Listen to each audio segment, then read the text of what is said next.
Let's talk about how the wealthy beat inflation and how whether or not you know what I'm about to go over may mean the difference between retiring early and creating financial freedom or working for the rest of your life. So watch this until the very end. I have to say thank you first.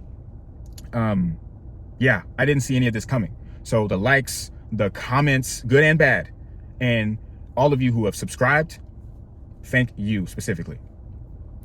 Because I didn't see this coming, there are a lot of errors in these videos, and I want to set the record straight.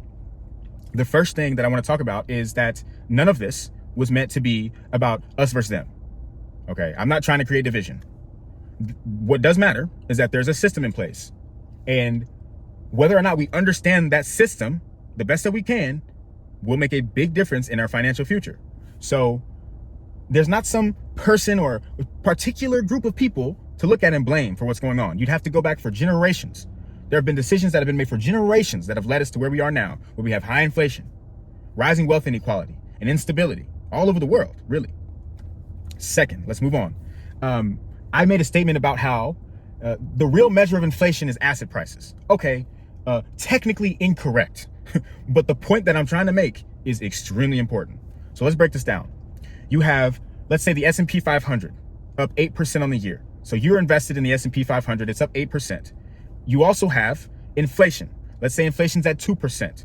So you have to account for that when you're measuring your wealth. So now you have that 8% gain, but you've lost 2% in purchasing power because the price of goods went up by 2%. So now your real gain is 6%.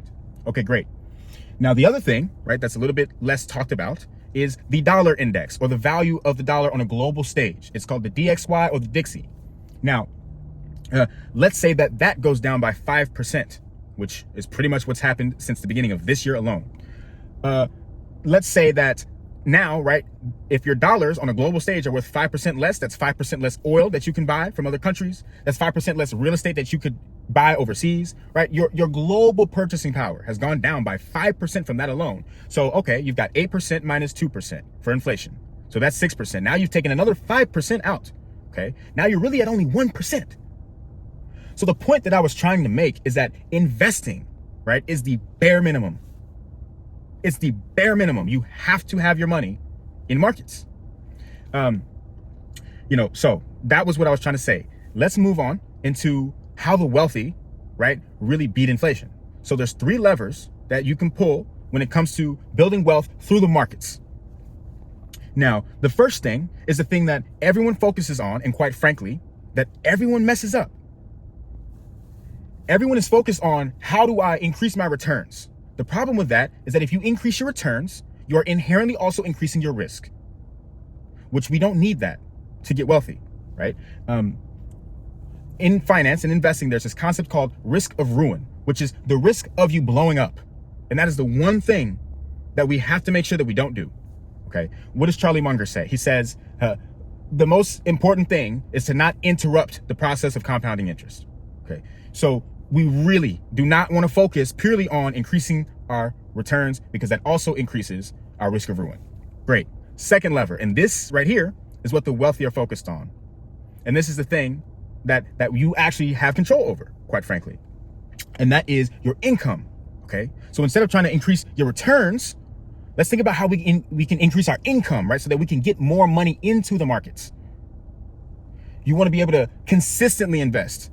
Consistently investing more will speed up the process, right? Everyone wants to get rich quick, but we need to think about how we can get rich for sure. All right. And if you want to speed up the process, then let's focus on the income. Great. The third lever, and the thing that a lot of people overlook, and that's hard to really fully grasp, is time. Okay. Time is the most important part of this. Compounding interest has a bigger impact over time, right? So at the further along in the process you are, the more of an impact it has on your wealth. All right. Our brains are not wired to comprehend exponential growth. So we have to understand compounding interest. Ronald Reed, I talk about him all the time. He was a janitor and he worked at a gas station his whole life. And then he died with a net worth of $8 million. It wasn't because he had good stock tips. It wasn't because he was invested in crypto. No, it's because he consistently invested over time. It's all about how much time you can spend in the game. The thing is that even $1, even just $1, is worth $1 million at some point in the future when you use the power of compounding interest. You have to get compounding interest on your side, because the thing is that it's working against you at all times, right? Inflation is a rate. So your purchasing power, right, is being deflated at a compounding rate.